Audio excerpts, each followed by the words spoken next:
I'm here with Blair Hagkull, and you're the chairman of Jones Lang LaSalle for the MENA region. The fifth real estate investor sentiment survey is out today. Could you just explain and go through the main findings of the report? Sure. This is the fifth one we've done in association with Cityscape, and very clearly it shows some important trends. We not only focus on the Gulf region, but across MENA, and very clearly we see sentiment improving, albeit selectively. So we're seeing the populated markets like Egypt and Saudi Arabia being the top of interest with respect to regional investors. And overall, Saudi Arabia and Egypt tick the boxes in many categories. Okay. We're seeing increased confidence in the Gulf area.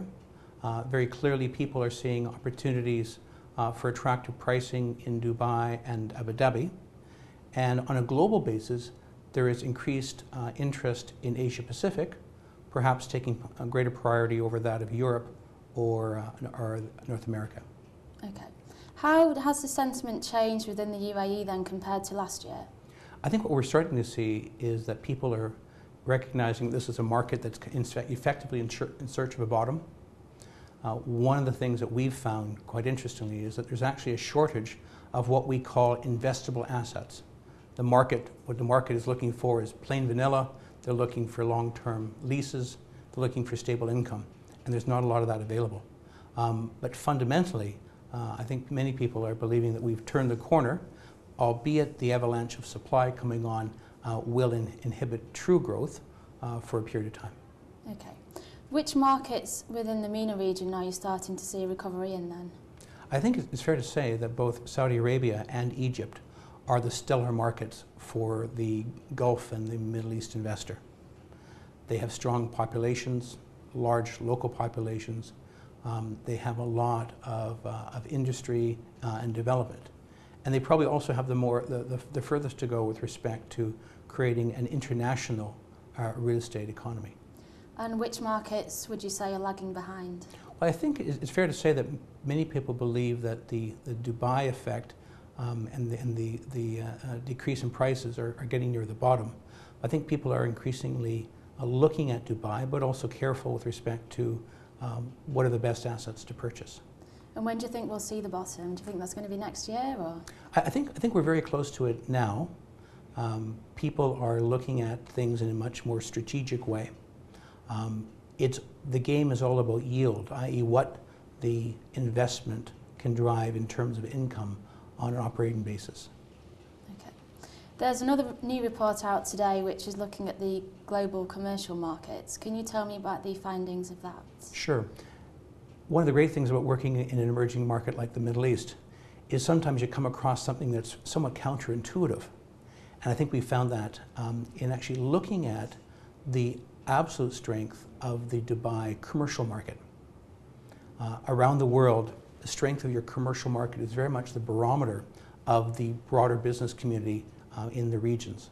What we have found is that in absolute terms, Dubai ranks fourth globally with respect to growth of the commercial real estate market. And it is the best ranking country that is not a BRIC country, Brazil, Russia, India, or China. And probably more surprisingly, on a per capita basis, because Dubai is a relatively small city in terms of population, it actually has the highest growth on a per capita basis, which is quite astounding.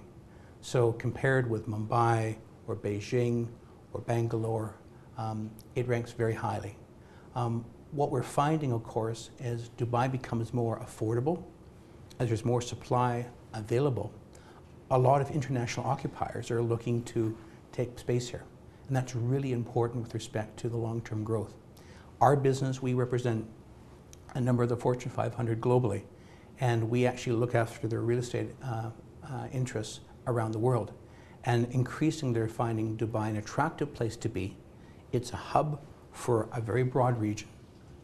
It has good infrastructure, and increasingly it's becoming affordable. Yeah, which markets are interested? I think it was China and India. Are they the ones that... Certainly those are the countries that have an exceptionally large population, and we expect to see growth there over a very long period of time. Very clearly though, they're in themselves very huge areas. And one of the things that is interesting, for example, you mentioned India. Dubai has historically been an important trading partner with India. In fact, I understand that the UAE is one of the most important trading partners for India globally. Again, 1 billion people, close to it with less than 10 million people. Okay, and just finally, the Dubai City Profile is another report that's out today. Could you tell us about the main findings in that? Sure. I think what we have found is that there continues to be significant interest in Dubai with respect to commercial real estate. And as I mentioned, there's some interest not just from the region but around the world. Of course, we have a double whammy in the fact that we have this large amount of supply coming into the market. Yeah.